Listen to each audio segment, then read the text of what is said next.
Here is your translated text, fully preserved in meaning, tone, and emotional depth, spoken with the intimacy and clarity of a mentor, an elder brother, a trusted friend. If I told you that true strength doesn't lie in the speed of your mind or the sharpness of your words, but in the ability to stay centered when the world is collapsing right in front of you, would you believe it? When everything starts to fall apart, when life throws you things that are blatantly unfair, when someone you trust turns away, when your career crumbles, when your body is exhausted and sleep no longer offers refuge, what will you do? Most people react. They explode, scream, fight back, or flee.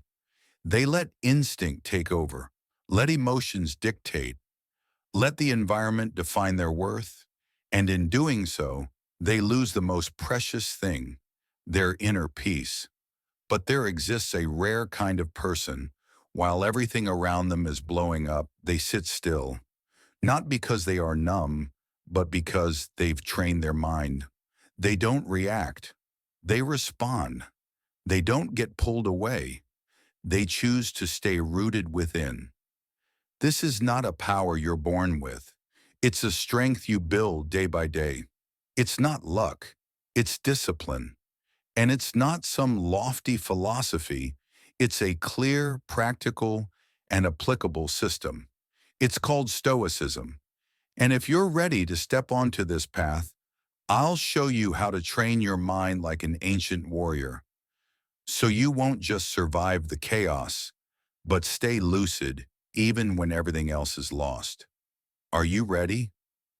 We live in an age where fast reactions are glorified, where being in a rush is mistaken for being capable, where whoever speaks first is assumed to be right, where the loudest anger is seen as conviction, and where social media turns impulsiveness into a symbol of personality.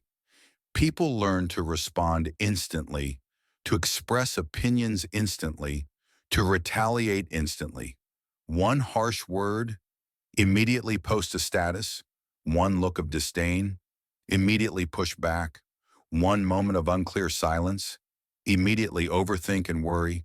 In that world, calm is mistaken for weakness, silence is seen as defeat, and inner steadiness is confused with indifference. But have you ever encountered someone who doesn't need to say much, doesn't need to gesture wildly, doesn't need to showcase cleverness, yet you still feel their strength deeply? They're not the loudest in the room, but their eyes are clear, their breath steady, and their presence makes you instinctively want to listen. While the world reacts, they observe. While others rage, they breathe. While people chase after emotions, they return inward. And then you realize they're not silent because they have nothing to say. They're silent because they've already won within. They don't avoid reacting out of fear. They do it because they know that nothing outside is worth losing the clarity inside. This isn't something innate. No one is born with perfect calm. This kind of strength comes from training, from collisions, from failure, from moments when they wanted to scream but chose to breathe instead, from times they wanted to strike back but chose to withdraw, with the posture of someone fully awake. And that's why Stoicism is never outdated. In an era where everyone is chasing noise, the one who can protect the silence within is the one who's walking upstream, not to escape, but to take command. Stoic warriors don't carry swords, don't ride horses, don't scream on battlefields. Their battlefield is the mind, and their weapon is awareness. They don't need to conquer land. They only need to hold the territory within. In a world full of noise, you don't need to shout to be heard. You just need to show up with such clarity and calm that even chaos pauses in front of you. And in that very moment, you're no longer someone who follows emotions. You become the leader of your own. Here is the complete and faithful English translation of your text, with the tone preserved, deep, intimate, grounded, and practical, as if shared one-on-one by a mentor, a brother, a friend. Stoicism isn't a collection of ancient quotes hung on the wall for decoration. It's not some lofty philosophy reserved for scholars or sages. It's a mental operating system designed to help us live with more calm amidst uncertainty, more resilience in adversity, and more clarity in the choices we make every day. This philosophy was born in ancient Greece, and it was shaped and refined over centuries by real people. An emperor ruling in times of war and plague, a slave whose leg was broken but whose spirit never was, a powerful statesman navigating a court filled with instability. Marcus Aurelius, Epictetus, Seneca, they didn't live in temples or mountaintops. They lived in the thick of life, surrounded by chaos, ambition, suffering, and confusion. What set them apart wasn't their circumstances. It was how they responded to those circumstances. Stoicism doesn't teach you to avoid suffering. It teaches you how to face it without falling apart inside. It doesn't teach you how to make the world peaceful. It teaches you how to create peace within, even when the world is anything but. Stoicism doesn't deny emotions. It simply refuses to let emotions take the wheel.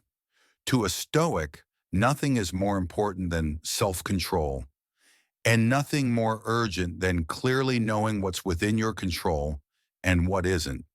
When you understand that, you stop losing yourself in every word someone says, in every twist of fate, in every emotional wave that rises and crashes.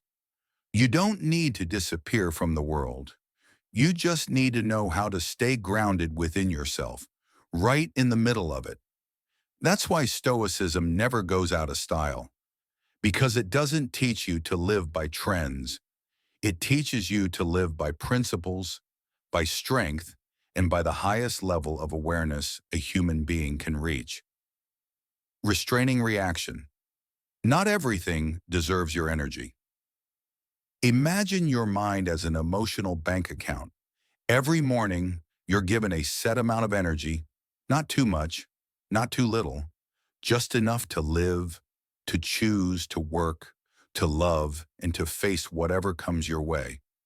But then, a random rude message shows up, a sarcastic comment is thrown your way, a minor inconvenience doesn't go your way, and you react instantly with full force. No pause, no judgment. You withdraw to strike back, to defend your ego, to prove you're not weak. And you keep doing this over and over. By the end of the day, you're drained, exhausted, frustrated, with no energy left to love yourself or focus on what truly matters, because you've spent your emotional budget on petty things that didn't deserve it. What's wearing you out isn't the world, it's how you react to the world. Epictetus once said, "If anyone can take away your peace, then you never truly had it. You were just renting it from external calm." And renters, they're always afraid of being evicted. Owners, they don't get shaken so easily. In a time when people are trained to react fast but not to feel deeply, the ability to pause has become a kind of superpower.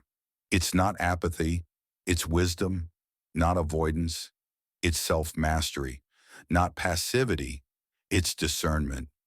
You don't have to speak in every argument. You don't have to engage in every online fight. You don't have to prove anything to anyone. Because every time you do, you pay with a piece of the peace it took you so long to build. Don't get it wrong. This isn't advice to stay silent forever or to put up with nonsense. It's a reminder, not everything is worth your energy. Start with one simple question. Is this worth my energy? If someone unintentionally offends you, ask it. If a plan gets delayed, ask it. If someone cuts you off mid-sentence, Ask it. Here is the complete English translation of your text. Faithful, vivid, and deeply personal, expressed with the tone of a mentor speaking to you one-on-one, grounded in Stoic wisdom but practical for everyday life. In most situations, simply pausing to ask yourself that question is enough to stop an unnecessary reaction and preserve your inner clarity. Stoicism doesn't ask you to become cold as stone. It asks you to become the one who controls your own current. And here's the paradox. When you don't react, you're not weaker, you're stronger, because you don't let others decide what's worth disturbing your peace. The next time you find yourself in a moment that triggers you, take half a step back. Don't answer right away. Don't hit send. Don't say a word. Just breathe, observe, and ask yourself, will this still matter in 3 days? In 3 months? In 3 years? If the answer is no, then hold on to your silence like a gift you give to yourself. No one can take your peace unless you hand it to them, and nothing can control you if you stay centered within. Internal dialogue shapes reality. The voice in your head is either your greatest coach or your quietest traitor. There's something that's always with you, always whispering, always commenting, even when no one else is speaking. It's the voice in your head. It doesn't sleep. It doesn't stay silent. It never leaves. And depending on how you train it, it can become your most loyal coach or your quietest traitor, slowly wearing you down, bit by bit. It's not the mistake itself that hurts you. It's the story you tell yourself after the mistake. It's not the words of others that break you. It's how you replay them in your mind, punishing yourself again and again. You make one small error, and instead of learning, you tell yourself, I'm useless. You miss a goal, and instead of adjusting, you think, maybe I'm just not capable. You see others succeed and you conclude, I'll never measure up. But the truth is, an event is just a point. The story you attach to it becomes the path. And that path either moves you forward or drags you into the shadows of doubt and self-destruction. Stoic thinking doesn't ask you to sugarcoat life. It doesn't ask you to lie to yourself.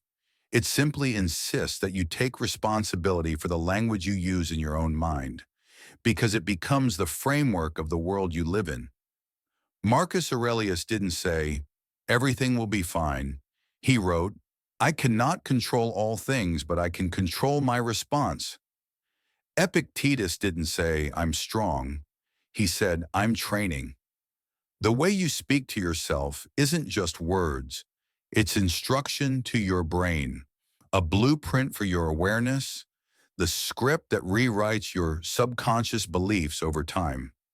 Just like soil doesn't choose which seeds are planted, your mind doesn't automatically filter which thoughts nurture you and which ones destroy you. What you plant grows. And if you keep planting lines like, I'm not worthy, I'll never change, I'm a disappointment, then you'll live in a reality built by those words. But the good news is, you can rewrite the program. Write down one negative phrase you often repeat to yourself. Look at it, without judgment, without denial. Then rewrite it the Stoic way, calmer, more accurate, and more empowering. For example, instead of I failed, write I'm learning from this attempt. Instead of I'm not good enough, write I'm still in the process of becoming better. Instead of I can't change, try. Change is something I build one day at a time. Then every morning, repeat your new version. Read it like a declaration, like a commitment. You don't need to say it with force, just consistency, because your mind listens to you. And if you're consistent enough, it will believe you. And when the voice inside becomes your ally, No enemy outside can bring you down. Here is the complete English translation of your text. Faithful, emotionally rich, and expressed with a calm, steady one-on-one tone, like a teacher, a brother, a friend walking you through Stoic wisdom with clarity and depth. From why me to now what? There's one question that seems harmless, but it opens the door to a deep pit of negative emotion. Why is this happening to me? You may have asked that when someone betrayed you, when a seemingly certain opportunity slipped away, when you were hit with something completely out of your control. You're not wrong for asking it, but you should know it's not a question meant to find an answer. It's a question that keeps you in pain longer. The question, why me, doesn't have a clear response, and even if it did, it wouldn't make you better. It only pulls you deeper into the role of a victim, giving you reasons to blame, permission to delay action, justification for helplessness, and a label, poor me. But Stoics don't live that way. They don't care who's right, who's wrong, or who caused what. They ask one simple question: what can I do with this now? When you change the question, you change your position in the story. You're no longer passive, you become active. You stop replaying pain. You start turning it into action. Marcus Aurelius once wrote, "Don't get lost in things you can't control, because when you focus on what's beyond your reach, you abandon all that's still within it." Like someone falling into the sea, asking why they were pushed instead of swimming. While waiting for the answer, they sink. Stoicism teaches that not everything happens so you can understand it. It happens so you can find your most skillful response. The why question ties you to the past. The now what question turns you toward the future. A person who gets fired might ask, "Why did my boss treat me like that?" and get stuck in anger. But if they ask, "What do I need to do now to rebuild my life?" they instantly have direction. Someone who's been left by their partner might ask, "Why wasn't I good enough?" and start doubting themselves. But if they ask, "What do I need to heal so I can return stronger?" they begin a new journey. To help you make the shift, try a simple Stoic exercise. Take a piece of paper and draw two columns. Column 1, beyond my control. Column 2, still in my hands. After every setback, fill them in with clarity. For example, beyond my control, the attitude of others, what's already happened, the weather. Still in my hands, how I respond, the words I choose, the next step I take. When you look at that second column, you'll understand that you're never completely powerless, unless you choose to give your power away. Stoicism doesn't promise a calm life, but it teaches you to carry an inner map. So even in the middle of a storm, you know the way back to yourself. When ego needs to win, reason steps aside. How many arguments in your life were truly necessary? How many times did you enter a confrontation, not because you were sure you were right, but because you couldn't bear being seen as wrong? And how many times did you walk away from those moments feeling empty, drained, even regretful, despite winning? The truth is, most of what we call conflict isn't about truth. It's about ego. The ego craves validation. It wants to prove it's right, worthy, superior. It doesn't care about facts. It cares about who gets the last word, who silences whom, who walks out of the room looking victorious. But do you know what really happens when ego takes the wheel? You lose your calm. You lose your clarity. You lose your ability to listen. You start speaking to win, not to understand. And what's the result? Strained relationships, negative emotions, and a hollow victory that gives you no peace. Stoics don't choose that path. They're not afraid of silence. They're not afraid to lose the upper hand. They don't need the last word. because they understand peace of mind is worth more than winning a point. Seneca once wrote, "Victory through silence is the most enduring kind of victory, not because you're weak, but because you're strong enough not to react just because you've been provoked." Imagine you're in a tense conversation. Someone raises their voice, cuts you off, dismisses what you say. The ego inside you rises, wants to strike back, to respond, to... Here is the complete English translation of your text, conveyed with clarity, depth, and warmth, in the tone of a teacher, a brother, a friend sharing timeless Stoic wisdom in a grounded, practical way. You want to assert your position, but you pause, you breathe, and you ask yourself, am I defending the truth or just defending my ego? That question is like hitting the brakes on a car speeding downhill. It doesn't just save you from saying something you'll regret. It helps you see clearly where you stand in that conversation. You don't always need to win. You don't need to turn every disagreement into a battlefield. You can choose to step back with dignity rather than stay and protect an illusion of superiority. Because victory doesn't define who you are, but the way you stay composed in conflict just might. In reality, the most insightful and influential people are often those who know when to speak and when to stay silent. They don't need to prove their worth. Their calm presence speaks for itself. Next time you find yourself on the edge of an argument, stop and ask, what am I trying to prove? If the answer is, I just want them to know I'm right, then maybe you don't need to say anything more.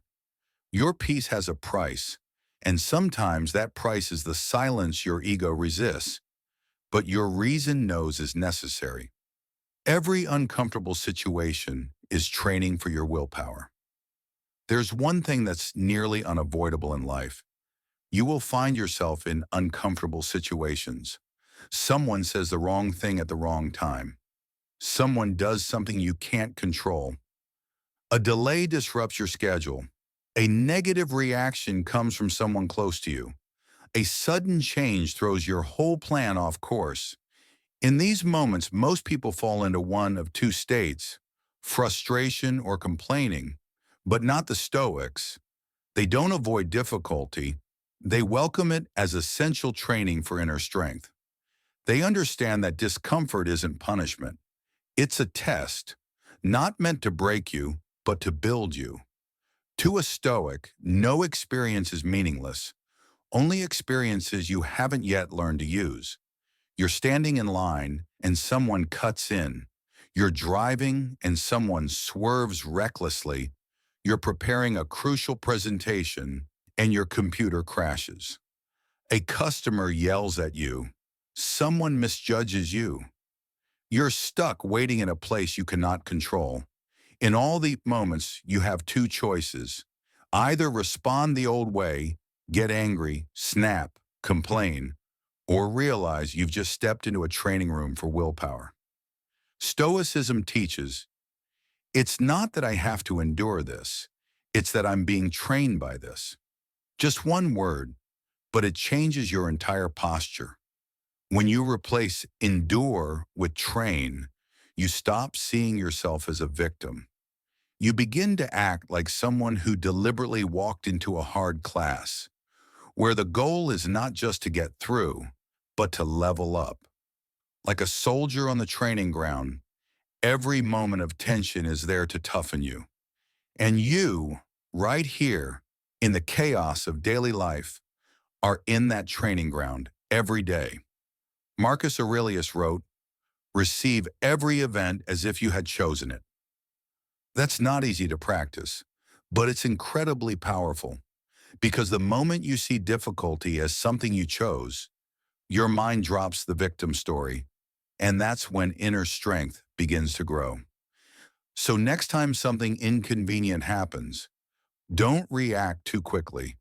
Pause for a second, look the situation in the eye, and whisper to yourself, this is today's training. I'm being strengthened. Whether you're being criticized, backed into a corner, pushed to your limits, every bit of it is training. And each time you move through it, you don't just feel stronger, you begin to trust the calm within you. Instead of hoping everything goes smoothly, you begin to appreciate the friction because it's the gym for your character. You'll find yourself less easily thrown off. You'll discover that you don't need pleasant conditions to remain at peace because now you understand life isn't working against you. It's training you bit by bit to become a steadier, wiser version of yourself. Here is the complete English translation of your text, delivered in the grounded, clear, emotionally resonant tone of a Stoic guide, speaking directly and sincerely, like a trusted mentor. Stillness is not escape, it is power. We are living in the noisiest era in history.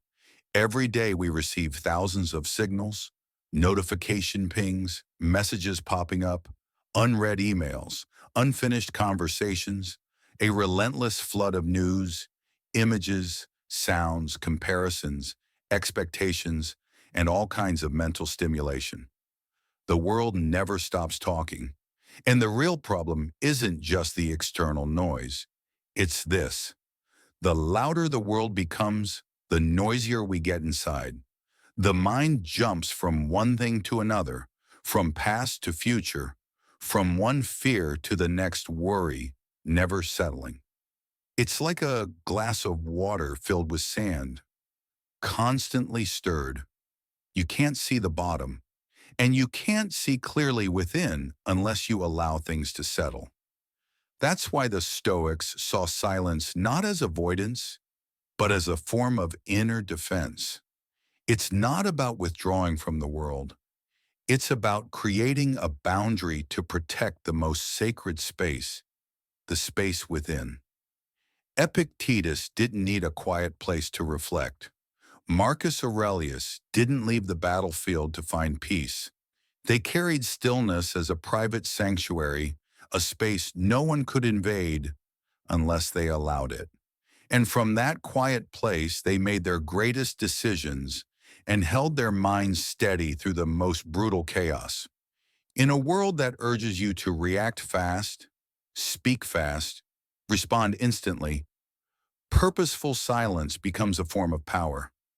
It gives you time to see, to hear, to understand, and to refrain from reacting impulsively. It brings you back to the present moment, from reacting to observing. Not everyone needs a forest or a meditation retreat to be still. Sometimes you just need 5 minutes with no screen, no sound, no reply, no effort to figure things out. Just sitting with yourself and noticing what's really going on inside. At first, this might feel strange. You might feel empty. You might even feel uncomfortable, because we've lived with noise for so long that silence feels foreign. But stay with it. The mind is like murky water. When you stop stirring, the sediment settles and clarity emerges. It's in stillness that you hear the voice of your true self. Marcus wrote his reflections not to be praised by history, but to create a place where he could touch his own truth amid the storms of politics and war. And you need a place like that too, even if it's only 5 minutes a day. Practice. Choose a fixed time, early morning or late evening. Turn off all devices. Sit without a goal. No music, no podcast, no scrolling. Just observe. Your breath, your thoughts, the emotions passing through. No judging, no analyzing. Just be with yourself. Because the one who can sit in silence without needing to do anything, without needing anyone to talk to, is the one no longer ruled by the outside world. And in that silence, you don't grow weaker, you reclaim your power. Environment is an emotional accelerator. You could be the most disciplined, calm, introspective person, but if you stay in chaos long enough, eventually your mind will begin to vibrate at its frequency. You are not an isolated tree. You are an emotional being, and you absorb your surroundings far more than you realize. Every word you hear, every look you receive, every rhythm of life you step into leaves a mark on your inner world. And this matters so much that, even if you've trained yourself in stillness, the wrong environment can still erode you, little by little. The Stoics understood this well. They didn't just train their minds, they protected them from places and people that pulled them off balance. Because they knew peace is not just, here is the full English translation of your text, preserving its emotional clarity, philosophical depth, and spoken tone, as if shared intimately one-on-one by a calm, grounded mentor who practices what he teaches. Something you create within yourself, but also something you must protect by choosing carefully where you allow yourself to be. You can't expect to feel calm if you spend every day in an environment filled with shouting, urgency, toxic competition, constant sarcasm, and people who are always on the verge of exploding. You might try to focus, but distractions around you are like wind, banging on your mental window until your attention slips. You might try to stay clear-headed, but the prolonged negativity of others is like gas you breathe in every day without noticing. Every person you choose to stay close to is a frequency of emotion you are absorbing. Some people make you feel light, quiet, and easy to breathe. Others keep you tense, guarded, defensive, or small. Some bring you back to the present. Others push you away from yourself. The Stoics never told you to cut off everyone or walk away from life, but they did remind you of this. Your environment is an emotional accelerator. If you don't shape it intentionally, it will set your default state for you. And if that default is tension, urgency, irritability, or defensiveness, then no matter how many books you read or how long you meditate, you'll always feel like you're swimming upstream. So instead of trying to endure, dare to examine your circle of influence. Practice. Take a piece of paper, draw a circle, and put your name in the center. Around it, write down the names of the people you interact with most often, the spaces you regularly occupy, the content you usually consume. Next to each one, ask yourself honestly, does this person help me feel more centered or pull me further away from myself? You might be surprised. Sometimes what's exhausting you isn't the work you're doing. It's the energy you're absorbing from the people around you while doing it. You can't change everything, but you can make different choices. Choose to stay close to those who slow your breathing. Choose to step back from conversations that leave you scattered. Choose not to consume content that disconnects you from your values. Choose to protect stillness like sacred ground, non-negotiable, because you are not just the product of your thoughts. You are the sum of what you allow yourself to be exposed to. And when you choose the right environment, you don't have to force peace. It stays with you naturally. Every pain shrinks with time. Have you ever looked back at something that once drove you crazy, only to smile now, realizing how small it actually was? Maybe it was a text someone didn't reply to, a careless word that kept you up at night, a hiccup at work that made you feel like the world was against you. When you're in the middle of the storm, everything feels serious. Every emotion feels real. Every negative thought seems valid, and you react as if the pain will last forever. But then, one day, you look back and realize it was just a passing shower. The strange and beautiful paradox of emotion is this. When you're in it, it feels permanent. But once you're outside of it, you can barely remember why you reacted so strongly. That's why Stoics constantly train a kind of emotional foresight. They don't look at everything through the lens of the moment, but try to see through the storm. Here is the complete English translation of your text, preserving every detail, nuance, and the quiet power of the original message, expressed in a calm, personal, and introspective tone, true to the Stoic spirit, to see the fleeting nature of it. They understand that emotions are like weather. They can shift within minutes, and nothing maintains its full intensity forever. Marcus Aurelius once wrote, "How many worries we've carried that no longer even have a name." That line isn't just an observation, it's a reminder. A reminder that most of what unsettles you today will fade tomorrow. And the wise choice is this: don't let something that lasts only a few hours ruin your whole day, your whole week, or an entire relationship. You don't have to deny your emotions. You just need to delay your reaction until you've gained a wider perspective. When someone makes you angry, don't respond right away. When something goes wrong, don't rush to judgment.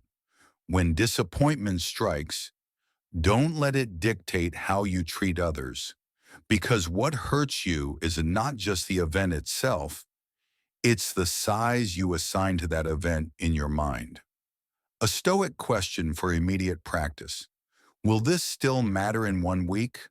What about 1 year? A simple question, but incredibly effective. It pulls you out of impulsive emotion and anchors you back in objective reality. You fear rejection, but in a year, you may not even remember their name. You're angry someone disagreed, but in a few months, you and that person may no longer even cross paths. You're anxious about a small mistake, but given time, it becomes a valuable lesson. Pain doesn't vanish immediately, but when you look at it from a longer timeline, it shrinks down to its real size.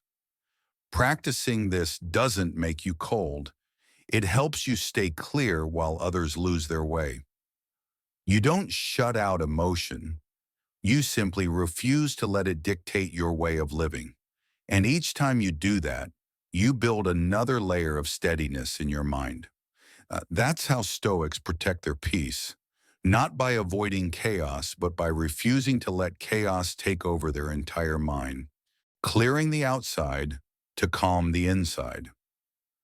We often talk about clearing the mind, uncluttering our thoughts, focusing our attention, but there's something we rarely consider. Your mind doesn't float freely in space, it lives inside your body, and your body exists in a very real physical environment. That means every place you walk into, every room you spend time in, every desk you sit at, affects your mental state. A messy desk isn't just a matter of aesthetics. It's a message to your brain that says, we're in disorder. A chaotic bedroom doesn't just reduce your desire to rest. It creates low-grade stress you might not even realize. A cluttered kitchen discourages you from cooking, which triggers a feeling of laziness and slowly turns into self-blame. The Stoics understood, your physical space doesn't just reflect your mind, it shapes it. Marcus Aurelius may have been an emperor, but he chose to live simply, not because he lacked power, but because he knew. The less excess outside, the more room the mind has to think clearly. A clean desk, a tidy room, proper light, circulating air. These aren't just ideal living conditions. They're emotional maps that help recalibrate your state of being. We're used to looking outward when we want to change something in our lives. Learn more, read more, do more. But there's a form of action that's simple yet powerful. Cleaning. Clean a drawer. Here is the complete English translation of your text. rendered with depth, precision, and the tone of quiet strength and clarity, staying true to the spirit of Stoicism in your original voice. You reclaim a sense of control. Folding a few clothes reminds you of respect. Wiping down a desk opens the path for clarity to return. Someone under heavy pressure will only feel more overwhelmed in a cluttered space. But with just a little tidying, their inner state begins to shift. Because external action is the fastest way to send a signal back inward. I'm taking charge. I'm not powerless. Practice. Before meditating, fold the blanket, reset the chair. Before writing, clean the desk, arrange your tools, turn off the noise. Before beginning your healing process, spend 5 minutes clearing a corner of your space. It doesn't have to be perfect. It doesn't have to be spotless. It just has to be intentional. Each small act becomes a ritual of state change, moving you from chaotic to focused, from scattered to present. You could read hundreds of books and listen to dozens of podcasts about positive thinking. But if every morning you wake up to a pile of unfolded clothes, cluttered items, cables tangled around half-drunk cups on a crowded desk, your mind silently receives the message, I'm overwhelmed. And at that point, every lesson you've ever learned gets blocked by the quiet weight of disorder. On the other hand, when you walk into a tidy space, even a small one, clean, well-lit, with open air, you immediately feel there's space to breathe, room to think, a foundation for a fresh start. Peace doesn't always begin from within. Sometimes it starts with folding a shirt, rinsing a cup, wiping down a surface.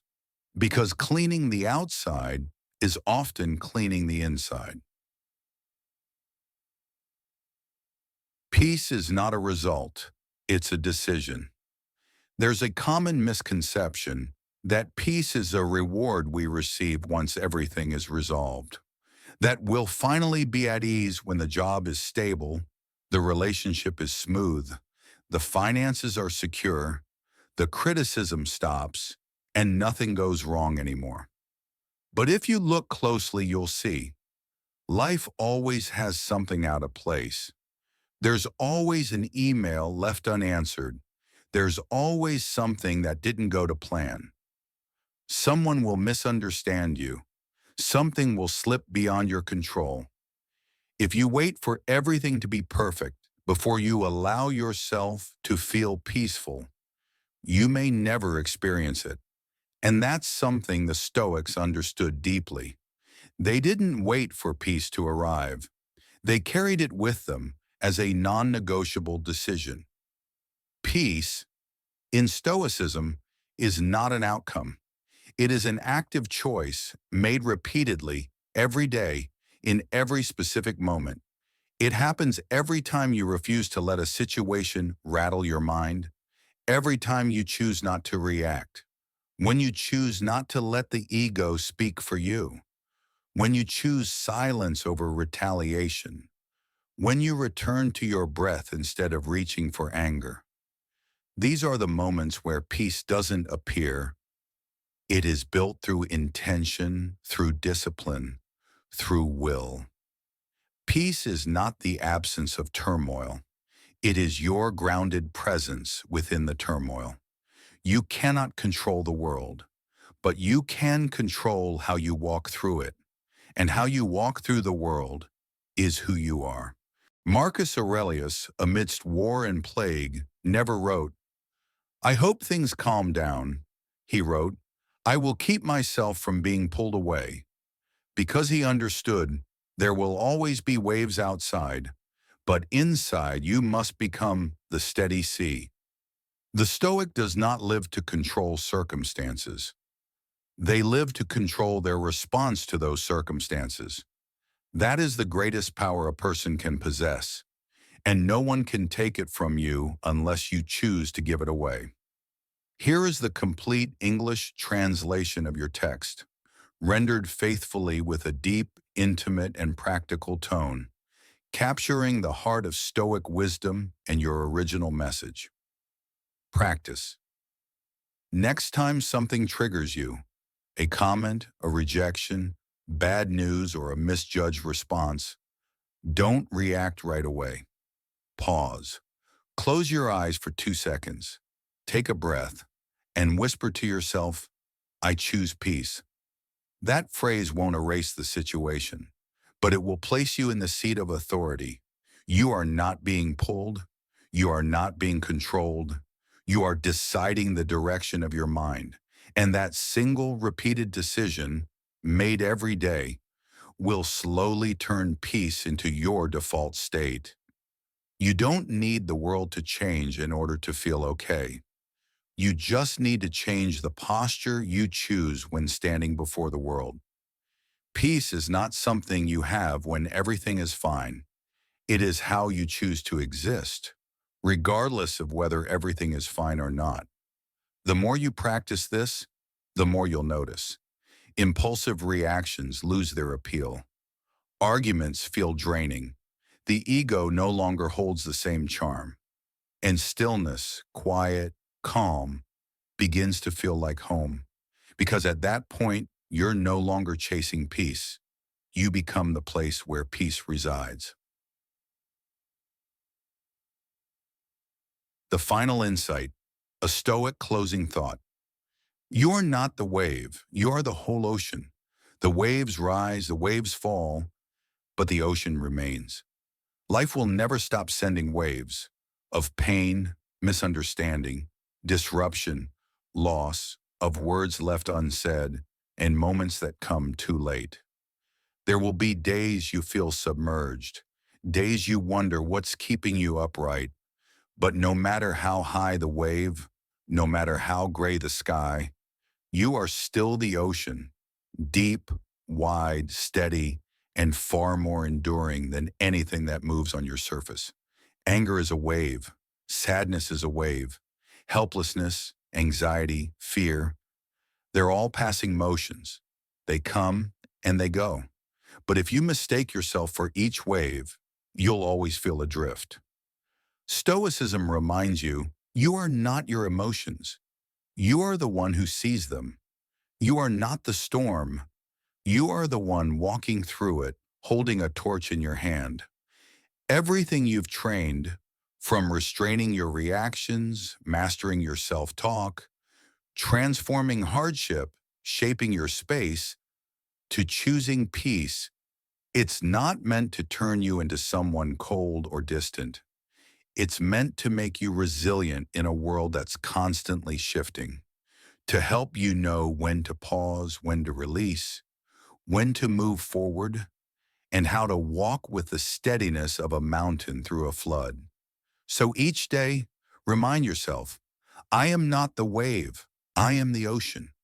The waves may rise, the waves may fall, but I, the one who governs my inner world, remain, still enough to observe, deep enough to contain, and steady enough to never lose myself. If you've stayed with me this far, it means the seed is already within you. The seed of awareness, inner discipline, and quiet strength. Don't let this lesson be something that just felt good for a few minutes. Let it become your compass, your choice, your way of living, and begin with one simple commitment.